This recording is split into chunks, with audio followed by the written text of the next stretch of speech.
Welcome to Pound for Pound ATL. Again, me and JR Clark are back at it. Our Pound for Pound ATL live stream, man, and another disappointing one, you would say? Yeah, just by on a little bit, and by a little bit, I mean a lot of bit. That was a bad performance all the way around for really the second time this season. I mean, Minnesota, you got embarrassed.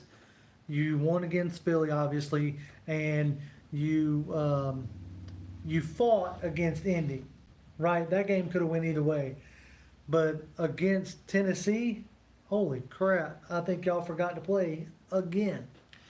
Let's go ahead and just get this on out here because I know you've been seeing it as well as myself across your timeline. Is it time for Dan Quinn to exit the building?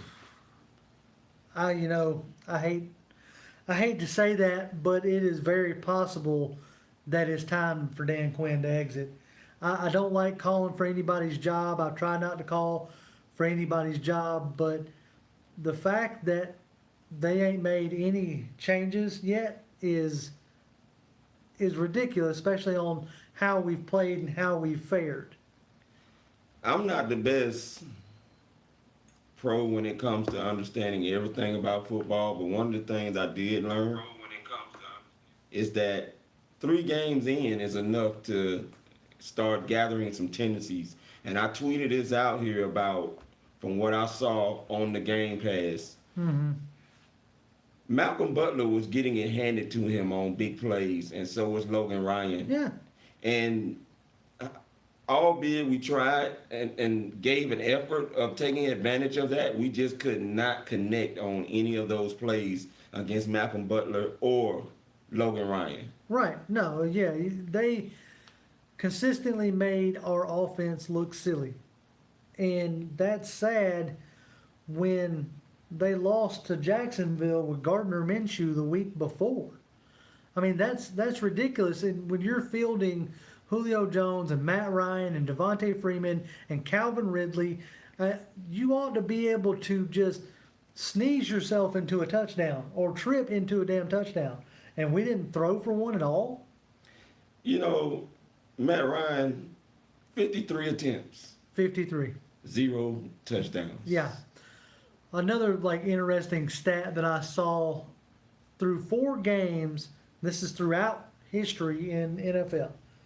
Through 4 games, a quarterback who's thrown for over 300 yards each of the 4 games, their records were like 3-1, 2-2, 4-0. Like you had even Steve Young was in that mix, and we're 1-3. How does that even happen? How does that even work? I don't know, but how do you explain 7 turnovers just by the quarterback alone in 4 games? It's, I don't know if it is Matt Ryan trying to do too much, Matt Ryan not trusting his offensive line, or just making boneheaded decisions. But either way, it's not encouraging. That much is for sure. I just don't understand what is really going on with this team. You had 3 games where you have given up double-digit leads before going into the half. Yeah, Okay, you were down 21 in the Minnesota game, correct. down 17 going into in the Indy game, Right. going into that second half, and down 17 again in this game going into the second half. Right. And you can't muster up anything but 10 points. Yeah, I mean, you're getting outscored, I think, what is it, like 70 to 20 something or something like that? It was ugly when they showed that across the screen, and Yeah. I just was like, wow, this can't be real, and it can't be happening right now to our Atlanta Falcons, but it is. No, yeah, it definitely is. And I think it comes down to straight up and down, my worst fear come true in hiring Dirk Cutter and bringing him back. What this team needs is a creative offensive coordinator. I mean, yes, you're lining up, in a way, in some of the most vanilla scheme possible, and you're relying on your superstar talent to beat their talent. And that's fine. But it don't happen all the time because the other side of the ball, they have talent too. Yes, they do. You know, it's like that old saying, or not old saying, a lot of people used to joke that Alabama or whoever was the hot college team at the time could beat the Cleveland Browns. No, they couldn't. Because the Cleveland Browns, even at their worst, is full of talent that is greater than anything Alabama could field at one time. You see what I'm saying? Yeah, because in any one draft, Alabama had what, maybe 7, 8 guys drafted in one draft. That doesn't even field one side of the ball. So an NFL team is full of talent, is what I'm getting at.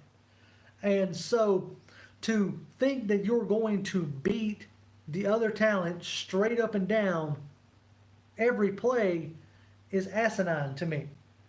That's where scheme comes in. That's where coaching comes in. Your coaches have to be able to put your players in a position to succeed. I'm so glad you mentioned that, because before I start talking about the other thing, on the fourth down attempts that we failed 3 times. Let me talk about this for a minute, because while we talking about Dan Quinn, I remember when Mike Smith got fired. Arthur Blank had 2 pressers. Yeah. One talking about how much it hurt him as much as it hurt Mike Smith to let Mike Smith go. Right. The other one, he comes back, and we all knew the heavy rumor mill was that Dan Quinn was going to get this job after that Super Bowl against New England. One of the things that Arthur Blank mentioned was that, and 3 things that I want to point out. One of them that he mentioned was that they were looking for a coach that could develop players. Right. Yep. Yeah. All right. Number 2, they were looking for a coach that could put players and coaches in the positions to succeed. That was Dan Quinn's big mantra coming in. Yes. I remember hearing him say it all the time. Number 3, the most important one that I want to harp on the most is that Arthur Blank said that they were looking for a coach that could also build upon the things that Mike Smith laid down for the Atlanta Falcons. Which helped us have a 5 straight winning season. Correct. Okay. Now that fell apart. Big time. In 13 and 14. Yeah. And we know where Arthur Blank comes from. His background is Home Depot and how he built that from the ground up. And he believes in formulas. Correct. Okay. And Mike Smith definitely had a formula for the Atlanta Falcons. Yeah. And he stuck with that formula, but wanted to, in my opinion, tweak it. Yeah. Okay. Yeah. No. Right. So he brought a guy in named Dan Quinn. Yeah. Repackaged the message, and it worked. You got all the way to the Super Bowl. Yeah. And you almost pulled it off. You came close. But now I'm thinking it's time for that formula and everything about it to be blown up. Blow it up. Yeah. Saw that there, Philip. Appreciate that. Big time. Appreciate that. Throwing us that tip that way. That helps out huge. Thank you. But I agree, completely. I think it is, if this season goes the way it looks like it's going to go, I think it is time to blow it all the way up. From the top to the bottom, Dimitrov, everybody in the brain trust needs to be jettisoned. I say we go ahead and read some of these comments. They're coming in. Let's do it. They're coming in pretty quick. Sergeant AR10, what's up, guy? Yeah, appreciate what's up, man? Appreciate y'all sticking with us. Let's see. Fred Budd says, I'm not panicking yet. 3 wins in a row will make us 4-3. You're correct. Now, don't get me wrong. My aggravation is not in necessarily losing. My aggravation is in the way we are losing. Okay? Exactly. If we were losing in a competitive nature, I wouldn't be near, you would just be like, you'd be seeing me just going, damn, we lost. But it's the way that we're losing that has my blood pressure up, that has me, really pumped in a sense of wanting to see some major change. But that being said, last year Indy started 1-5. They ended up 10-6 in the playoffs and 1 on the road. So is it impossible? No, it's never impossible. This is football. You can turn it around. But it has to start now. It has to start in freaking on the road in Texas against J.J. Watt. In Texas, where you're about to go back to, where you blew that 25-point lead in the Yeah. Super Bowl, by the way. In that stadium. Yeah. And you haven't played against Deshaun Watson yet. Remember, the last time we played the Texans was when Ryan Mallett Yeah. was the quarterback. Right. Of course, Bill O'Brien was still the coach then when they came here to the Dome. True. And we did win that game. Yeah. No, you're right. You're right. But let me ask you this, because I saw Harry Douglas tweeted that out, okay, about the 1-5 start with the Indianapolis Colts. Correct. Were there games in those first 6 games where they were down by double-digit points going into the half? See, I haven't looked at stuff like that, but see, that's the point I'm making. That's the point where I'm saying, like, it's not that they're losing, it's how they're losing that has me most concerned. Falcon Nation talk about, Dirk Cutter needing to utilize the backs more. I agree. I mean, you saw what Shanahan did with Tevin Coleman and Devontae Freeman, and what is one of the easier ways to limit a pass rush and mask a not so great offensive line? Get the backs involved. Whether it be, short check down passes, wheel routes, hell, move the damn pocket, and roll Matt out. Well, here's my thing. If I'm not mistaken, and someone can put this in the chat if I'm wrong, Ito Smith touchdown was the first rushing touchdown we had in 4 games. First one. Whoo! First one. Let's see. Sergeant AR-10 talking about going back to a 4-3 and stop passing it 50 times a game. Yeah, I agree. 50 times a game it's not a recipe for any success. Okay, but it's hard because you're coming from behind in the second half every time. Yeah. 3 out of the last 4. When your team is doing this consistently 3 out of the last 4 games, there is a major issue with your defense. Yeah, a huge issue. That's why, suggesting going back to the things that Dan Quinn knows, that might not be a bad idea. Hell, if Bob Stoops is the one that, I may have said his name right. That Bob Sutton, it don't even matter at this point. If Bob Sutton is the one running this offense, like if he's like, the Scooby-Doo villain, they take off the mask and they take off the Dan Quinn mask and it's really Sutton, they need to fire him. That's the part that, okay, think back to 16. First half of the year, we're giving up points left and right. Yeah, Richard Smith. Yeah, we're winning games like 36-30 and 42-35. You know what I'm saying? Yeah. We were winning games at a high point spread. Right. But we were winning them, and then it took about a half a year for them to really get the defense tweaked. Yep. That's why when Dan Quinn put out that first depth chart, and it was this weird 5-2-4, this antiquated 5-2-4, this precursor defense that was what led to the 3-4. Okay. Right. When that's what showed up, I was like, man, I don't know if I like this. Not necessarily because I didn't think it was going to work, because I don't know. What do I know? But what I do know is that it takes players time to adjust to a new scheme. Right. And essentially what you're doing is rolling out a new scheme. And the players haven't adjusted to it yet. They're not able to react. They're still thinking. Yeah, and you can tell that. Yeah, they look lost. Deion Jones, man, that's my guy, man. Yeah. That's my guy. But even he is looking like he is lost at times. And that's your field general for the front 7. Yeah. And if your field general for the front 7 is lost, what do you think is going to happen to the rest of the guys up front? Yeah, no doubt. I mean, Ricardo Allen can't get everybody in line. No. So you couple that with them also losing Keanu Neal yet again, and that brings it up to the point of what they did yesterday, which was trading Duke Riley for Jonathan Cyprien from Philadelphia via Jacksonville. I don't know what our love affair with Jacksonville players are, but Mike Smith part Mike 2. Smith 2.0. Yeah, I guess. I just told you. I told you when those analytics went down, Arthur Blank wanted to tweak the formula of Mike Smith, and it worked and got us to the Super Bowl. That has finally run dry right now. That well is dry. Yep. But like I said, I don't know what Jonathan Cyprian is going to bring to the team other than he's a good run stopper. I do know that much about him, but I'm not sure what else he brings to the table. But as of right now, he's listed, behind Kamal Ishmael, who doesn't provide you anything in coverage. As far as that goes. So you're still going to be seeing some split time between Sherrod Neesman and Kamal Ishmael in the strong safety rotation. So that's, I don't know what indicative that's going to be, But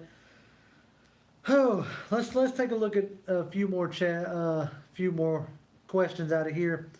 Fred Butts again says Dan Quinn can only do so much. Players need to step up. He thinks Dan Quinn's not the problem.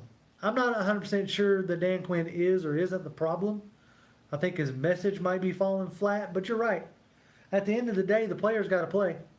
The end of the day, the players do got to play, but also at the end of the day, the players are not going to be the one looked at as the fault. Right. It's going to land right back on the head coach, unfortunately, and the head coach is going to have to answer for the questions that right now in his pressers he don't have answers for. Man, that press conference yesterday, he looked the most dejected I've ever seen out of Dan Quinn. I don't normally watch Dan Quinn's press conferences because he doesn't really ever say anything. Most coaches don't because it doesn't behoove them to say anything to us.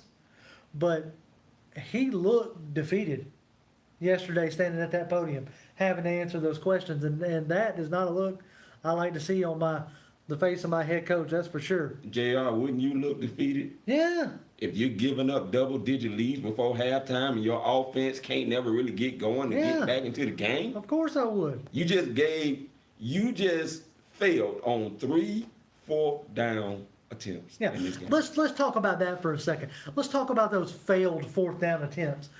How in God's green earth are you going to put Julio Jones, Mohamed Sanu, and Calvin Ridley on the sideline and trot out Devontae Freeman when he might as well have been holding a sign that said, I'm going to run the ball. Now we're going to try to run it. He might as well trot it out because I knew they were going to try to run it. Everybody in the freaking stands knew they were going to try to run it. And the other sideline knew they were going to try to run it. Now, wait a minute now. Wait a minute, JR. Now, Dirk cut it back in 2012, and the AJC said you have to be able to run it, even though they know you're going to run it. Okay, that's fine. That's fine. I agree with you 100%. That's fine. Why did you not put Brian Hill in? You finally activated him. Now, that's an interesting question. You finally activated him, who obviously has more power in his style of running than Devontae, more power in his style of running than Ito. But yet, on that 4th and 1, where everybody in the mama knew we were going to run the ball, you're going to put Devontae out there. Well, let me ask you a question. Why in the world is Dirk Cutter doing that period? I don't know. Remember in the Minnesota game where he took everybody else, Yes. took everybody out the game, Mohamed Sanu and Julio Jones sitting on the sideline, Mohamed Sanu wiping the sweat off his face. Yeah. Man. See, look, if there's one change that needs to be made, period, point blank, I don't care. Dirk Cutter needs to be gone. Okay, I tried to be optimistic when we hired him back. Okay, I was like, all right, maybe they're going for former relationship with Matt Ryan and Julio Jones. Maybe there won't be as much of a acclimation period. Right. And maybe that's what it was. Many of us thought that. Right. You're not the only one. And so, but what we have seen is, just lack of creativity. Yeah. And a very underwhelming. Yeah. Abandoning the run game completely. Yeah. Now everybody's gonna say, well, that's because you're behind.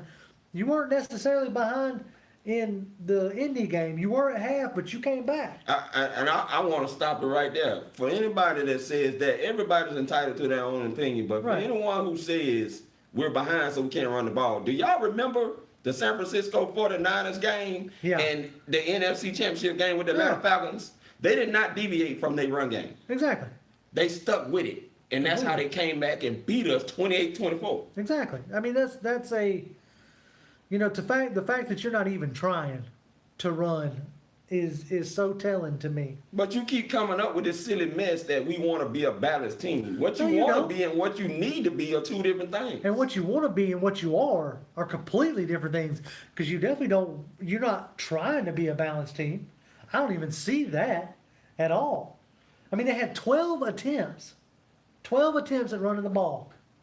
Devontae Freeman had. You know who was the second leading rusher in that game? Matt Ryan. Mobile Matt Ryan. Scrambling Matt Ryan was your second leading rusher. Wow. I don't ever want to see Matt Ryan being our second lead rusher. And let me talk about this for a minute because we all saw it. And normally it doesn't get shown but on the all 22. You have instances where players will do sneaky stuff under piles. Oh, yeah. Okay, and you see it on the all 22. I know where you're going with this one. Alex Mack Oh my God. decide to headbutt somebody in the side. He was trying out for the WWE. He was trying out for his next stage of his career. He wanted to go ahead and put some film on tape showing him doing, a big old body splash, you know what I'm saying? like Vic Van Vader used to do to all my WWE fans out there from back in the day. But he got the audacity to get up after that and put his hands up like, what happened? What'd I do? I ain't do nothing. Alex Mack, Please. Unfortunately for you, that play was not one that was going to go unseen on the all 22. No. You got caught. Right. Eric D says they're not running a zone scheme anymore either. They're only running stretch zone look when it's play action. You're right. That's again going back to not being creative. That's the part that's killing me, is that you have all this talent, but you're not deploying it in any way to make it easier on them. You're not deploying, you're not deploying interesting route concepts. You're not deploying any kind of zone beaters. Preach. You're not deploying. What you're relying on is Julio Jones being able to beat everybody all the time. Okay, now what did Julio Jones say? We just got to line up and beat them, right? Yeah. And that's basically what you're relying on. That's all you're relying on. And apparently Dan them felt like the talent was that good to where they can be basic and just perfect fundamentally those basics that they implemented all off season. Right. Look, man, the energy was there. Okay, the energy was there. Yeah. They had that 2016 energy there. Him and Thomas Dimitrov going in. Yeah. Everybody was excited, and then we get to the games. Hell, we get to preseason. Yeah. Preseason, they look lost. Yeah. And I was like, okay, they're just trying stuff. They're just trying to figure it. Obviously, they didn't figure it out. Well, I'll tell you one thing they were running. They were running some wheel routes in there. You remember a couple of them plays where Edo Smith? What happened to those? How are you gonna be more creative in preseason than you are in the damn season? Yeah. Somebody please explain that one to me. I mean, that's the part that is actually absolutely eating me up inside. Yes, the defense looks horrible. The defense looks atrocious, and unfortunately, I don't expect them to get much better in that aspect. But we have the offensive talent to score 30 points a game. And if you're scoring over 30 a game like we were doing in 2016, you're winning these games. Yeah, you're winning these games and you're helping your defense out. But Right. it appears that nobody's able to help anybody out.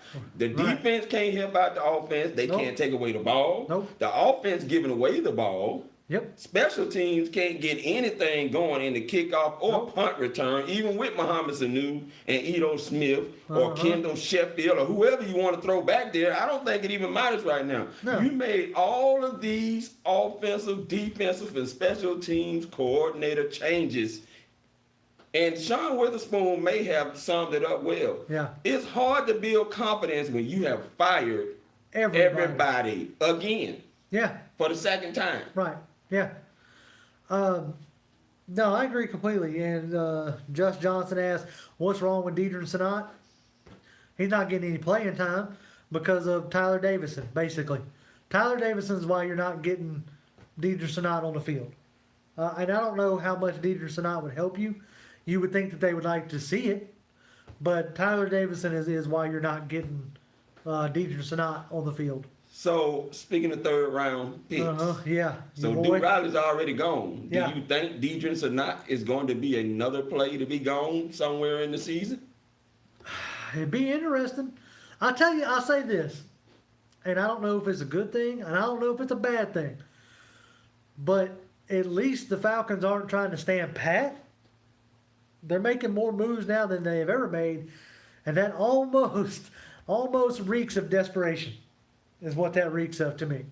You're trading Duke Riley. When have we ever given up on a rookie before their contract was up? Oh, yeah. Okay, so you trade Duke Riley to Philadelphia for Jonathan Cyprien to try to help on your strong safety issue there.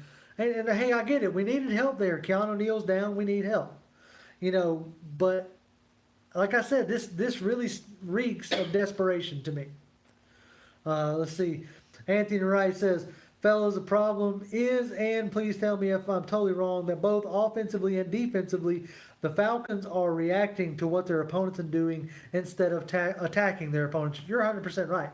We're not imposing our will, because right now we don't have any will to impose. We don't have an identity. We don't have a style. Dan Quinn loves to talk about, oh, well, we got to get back to playing our style. What is our You style? haven't played with anything. No identity whatsoever. None. You keep talking about how clear that you are on the style that you are wanting to play. Yep. Yeah, but And it's very unclear to me as a fan because I'm not seeing it. no, I'm not seeing anything. We saw it a little bit in week 2 against Philadelphia, and Yeah. it showed up no more after that. No, I mean that's the only time it showed up so far. Now, can they get back to that? Sure, of course they can. I know we probably sounded like we are dooming and glooming and wanting everybody gone. I'll tell you this, if we keep this up, I want everybody gone. But if we can turn this around, then awesome. More power to it, If we go into this game against the Texans and we have the same issues again defensively going into the half Yeah. that we've been having the last 3 out of 4 games, guys, I'm gonna go ahead and call it. I don't see us winning too many more games if we cannot get that issue rectified with stopping giving up double-digit leads before we go into the half and causing our offense, putting a lot of pressure on them to have to come out and fight back to get back into the game. Yep.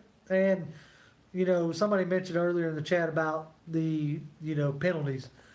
Penalties, again, killing us. This game, just like you said with Alex Mack and his dumb 15 yards, just costly, untimely penalties that just make it real hard to stay on schedule.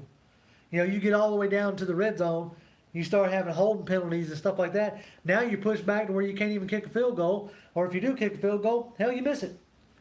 For all you people who want Matt Bryant back, Yeah, two in the last 4 games. yeah, He missed a chip shot, basically what he normally makes, and he was upset about it. he was. And he missed a 50-yarder. Yeah, I mean, look, man, everybody right now is not executing well at all. It doesn't matter who you are right now. Something is very off with this team. Yeah, something and it's is. affecting them. You saw it set in on Sunday when they was getting back down again like they were in the other 2 games that they were down by double digit. Yep. You can tell that they're like, man, why are we continuing to get the same result yeah. over and over again? Somebody asked Grady Jarrett if the message was getting old. And Grady's answer to that was, it ain't getting old to him. But he alluded to, he said he wouldn't understand why it would be getting old to somebody else. Well, who's that somebody else? Who is it getting old to? I don't know. Because, he's making it sound like it's getting old. Is it getting old? Is he saying that to the fans? I don't know. Or is he, they were trying to, pin him down and get him to talk about his other teammates, but Grady ain't going to do that. Nobody's going to do that. the Atlanta Falcons is not set up that way. You guys know that. I know that. JR Yeah. knows that. Right. Now, after the season, if something were to happen to Dan Quinn, then you might hear little jabs Yeah, from kinda- somebody saying stuff, but not directly out. Right, you heard that when Shanahan left. Right. From guys like Julio and Yeah. things of that nature. But I'll tell you this: at bare minimum, what I'd like to see going forward is we need to get back to the defense that Dan Quinn knows how to call, and the defense that Dan Quinn's comfortable with, and the defense these guys are comfortable with. You only added two new guys in the sense of starters, and that's Alan Bailey and Tyler Davidson, right? Everybody else has been here. Right. Okay? So it shouldn't be hard to kind of get back into that. At least that you could be confident with. See, here's the problem with that, JR. You've already spent OTAs, Yeah, installing this new mini thing. camp, Yeah. training camp, implementing the schemes that you're going to run for the season. Yeah. And unfortunately, what happens is you're going to have to now fight to get some wins to get into the bye week, because the bye week really is the only time you're going to really be able to make adjustments Make any according kind of- to everything that Right. you've seen. Right. But you got to get into the bye week, and you got to get into the bye week with some wins. Yeah, yeah. Now that's going to be the interesting part. That's going to be the part that I hope happens. I hope that we do get into the off season. You're playing again some more winnable games. Tasman says the Falcons are a laughing joke, to be honest. Unfortunately, right now they are. Even our one supporter up in the big networks, Peter Schrager, even he was throwing his hands up. I got Tampa Bay fan that drives FedEx coming to me talking about, I got the wrong shirt on. Yeah. Okay, I wear Falcons almost every day to the job where I'm currently showing up at right now. Yeah. And he coming to me talking about, you need to have a Tampa Bay shirt on. Now, even they are excited. Oh, yeah. Okay, we are the only team that cannot celebrate being 2-2. Yeah, let's talk about that for a second. How you gonna have your two franchise quarterbacks go down and you win still? Yeah. We can't get a win. The last two. Yeah, They you're won gonna the go last two. into Seattle and win, Yeah. and you're gonna beat Dallas, one of the hottest teams, At going home, in yeah. at home for a win. Yeah. Their defense stepped up. Sure did. Their coaching stepped up. Sure did. Where's ours at? Then you got Kyle Allen up in Carolina, looking like they ain't missing much of a beat. Right. They're not missing Cam Newton at all. Yeah, they beat Houston. Yeah. Yeah. They won their last two too. Yeah, yeah. Okay, so, all right, Gripe Fest has got to be done. Yeah. We got to put it behind us for now. If they come out flat again next week, then we'll gripe again. But something I've noticed this week that I'm not enjoying seeing is how Falcons fans are starting to bite at each other on Twitter, especially. Yeah. Yeah. And you know what? not enjoying that at all. Yeah. Obviously, we're a family when it comes to this stuff. And yes, we can talk bad about our team and don't let nobody else talk bad. It's like you can make fun of your sister, but don't let nobody else mess with her, kind of Right, deal. right, You know what I'm right, saying? right. So it's something along that lines. So I do want to take just a minute and encourage Falcons Nation, encourage the Falcons family. Y'all don't go at each other. If somebody wants to be mad, let them be mad. Okay? If somebody wants to gripe about this team, they're a fan. They got all the right in the world to gripe about this team. So just, if somebody's griping on your timeline, just let them gripe, man.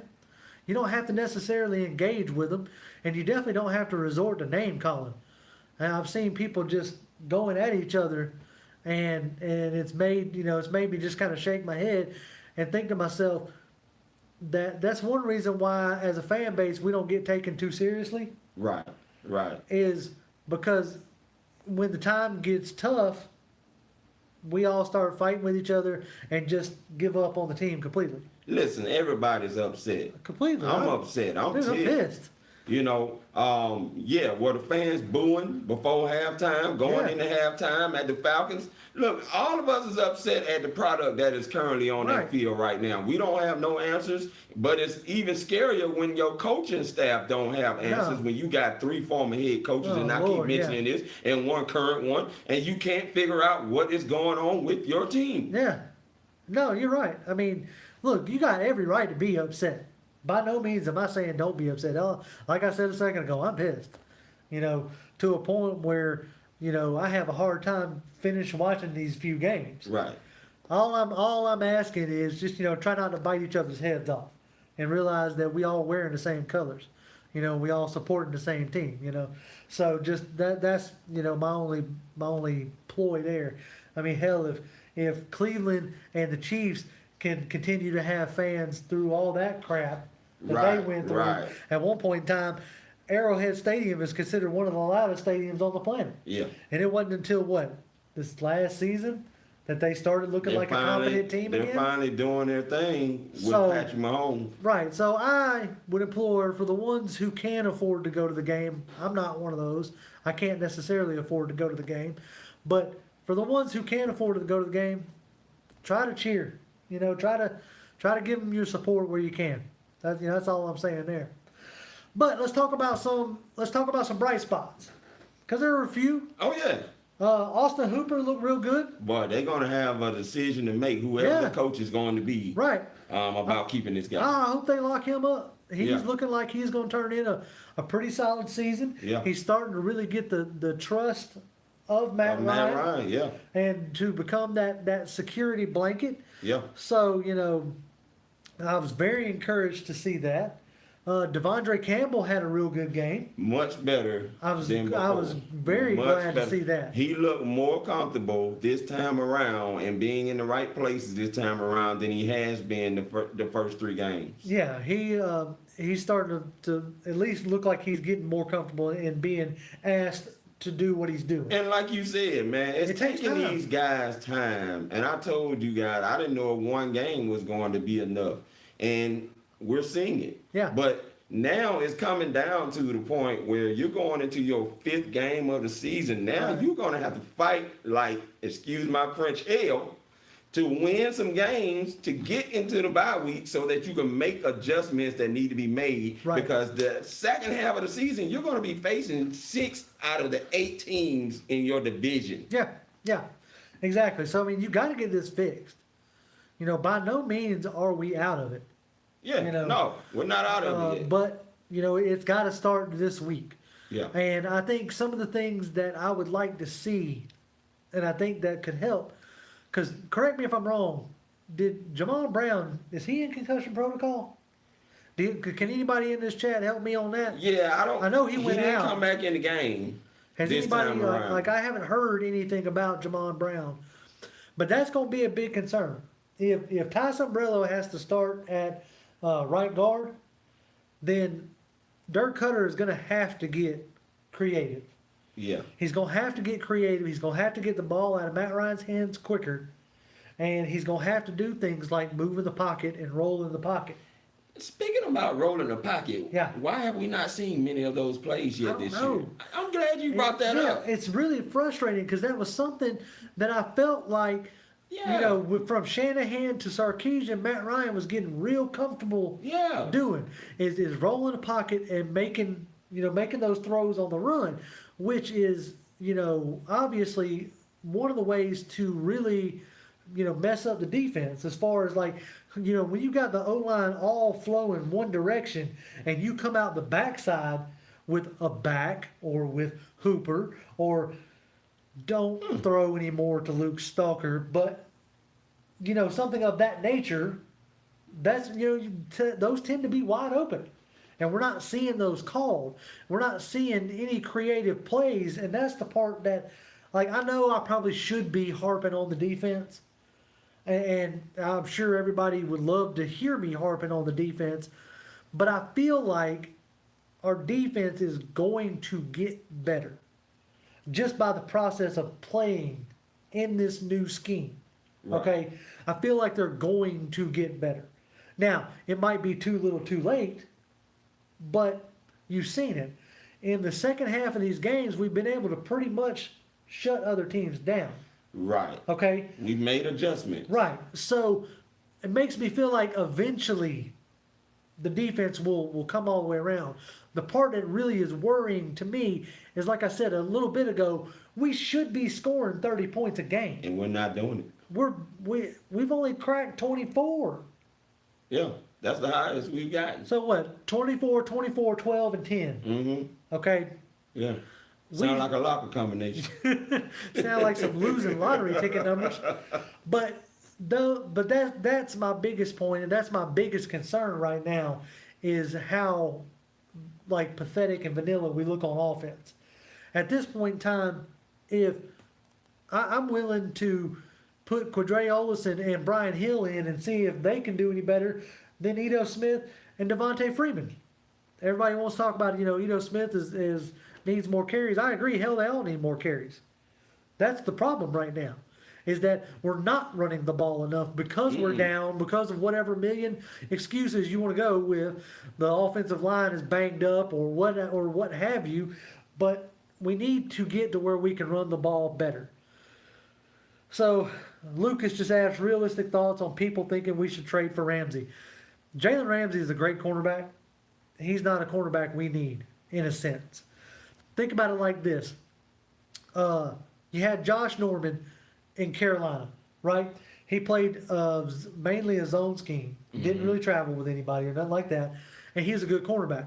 Then he went to Washington and got asked to do something completely different. Right. As far as being a lockdown corner. And you quickly realized that Josh Norman is a good corner. He's not a great corner. Right. And I'm not saying that is what will happen with Jalen Ramsey. What I am saying with Jalen Ramsey is that he has publicly said more than once he doesn't want to play in his own scheme. So as long as Dan Quinn is our coach, defensive coordinator, whatever, we don't need Jalen Ramsey here because he doesn't want to play in his own scheme. He's not necessarily good at his own scheme. He would much rather man-to-man follow the guy and just do that. Listen, with the scheme issues that we're having right now, it doesn't matter which players that you're going to bring in right now. The Falcons have to get these issues rectified with their schemes. Yeah. Okay, and that's all on special teams, defense, and offense, everybody. And until they do that, bringing in another player, high-quality player, he's going to look very silly in his defense right now with the way that these guys are all out of sorts right now. Yep. Uncle Javon says, Jamon is starting this week. It's on the app. Well, I hope that's the case. I don't necessarily want to see Ty Sombrello having to fend off, J.J. Watt and Whitney Merciless and those guys down in Houston. The only thing that's bothering me about Jamon Brown are these excessive penalties that he's gathered in these games since the season has started. Not just he had got penalties in this game before he went out. Yeah. And he continues to get them. This offense, because they're so vanilla, penalties hurt them. Big time. Big time. Big time, because we're not picking up chunk plays. We're not picking up chunk yardages. No. So you got to stay on schedule at that point. Yeah. And it's not working right now. It's getting ugly as far as penalty goes. And like you just said, the scheme is one of the main problems, in my opinion, is that we need to get rid of Dirk Cutter. Well, I've been trying real hard not to say it. I've been trying not, but I was not enthused when we brought him back. I tried to find, silver linings. I went back and looked at his time in Tampa and his time here. He's not a good offensive coordinator. And you know what? And I think his time is seriously coming I think the NFL has passed him by. Yeah. But he did get the opportunity to head coach. He did. I'll give him that. But anything beyond that now, the Falcons need to move on and don't bring none of them back. I don't want any. Unless he's in the crowd and as a fan or something. Somebody gave him a ticket. No, he does not need to be the OC for the Atlanta Falcons. Jeremy Cole talked about Mike McCarthy, Jim Harbaugh, or Eric Bieniemy. I don't know how to say that dude's last name. I'll tell you, out of those three, I will take the OC of the Chiefs all day long, hands down. Anybody out of the, not say anybody, most people out of the Andy Reid coaching tree has went on to have success. Yeah. So That's true. I would take him as a head coach, hands down, all day long. You see how creative he is being with Patrick Mahomes. Right. He is taking what Patrick Mahomes is good at and accentuating it, or Right. or Right. amplifying it is what I'm Right. trying to say. And that's the kind of coach that we need. Yeah, we need an innovative coach. Right.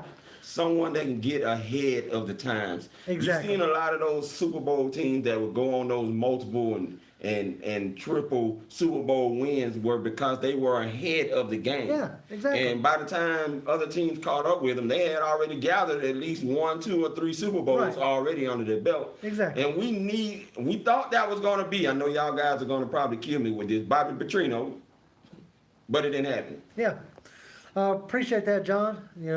Thank you for throwing a little bit of tip our way. Yeah, I wish we were talking under better circumstances. I would always much rather talk about a win than a loss, obviously. But here we are. We're still talking. Just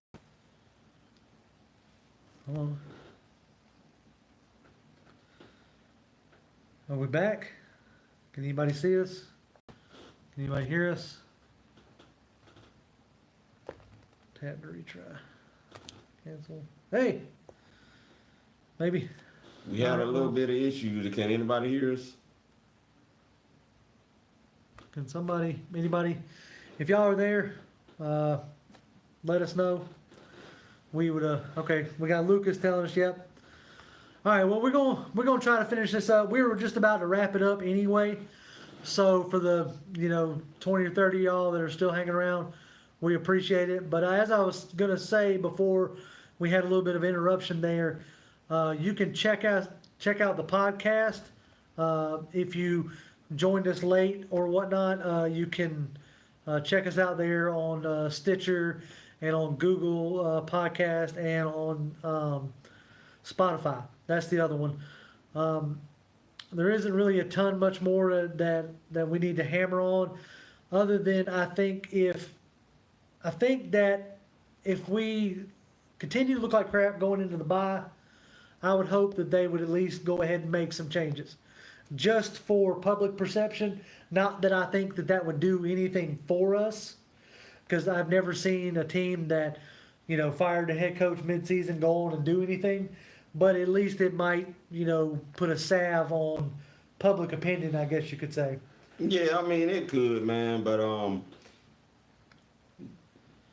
right now after 4 games, you pretty much know where your team is. It's now about executing the game plan that you have, because you've unfolded it in 4 games. Right. So, let's see what they do against the Texans. That's it. That's the next test. The next test that we have in front of us right now. See if they can make some of these corrections and closing some of these holes off that they are giving up on defense. Yeah. Because Deshaun is going to have himself a great day if this continues. No doubt on that. Well, like I said, for those who stuck it out with us, we appreciate it. We'll be back on next Tuesday to do this again, and hopefully this time we'll be talking about a win. Hey, man, and one last time, shout out to Philip and John, man, about the super chat for us, man. Yeah. We really appreciate that, man, and we do have that available, and we thank you guys for your support. We want to make this better. That's right. And by doing stuff like that, not that we, necessarily by any means begging for it, but that kind of stuff will help us, give y'all a better product. So if y'all feel inclined, we very much appreciate it. Yep. And as always, Falcons fans, rise up.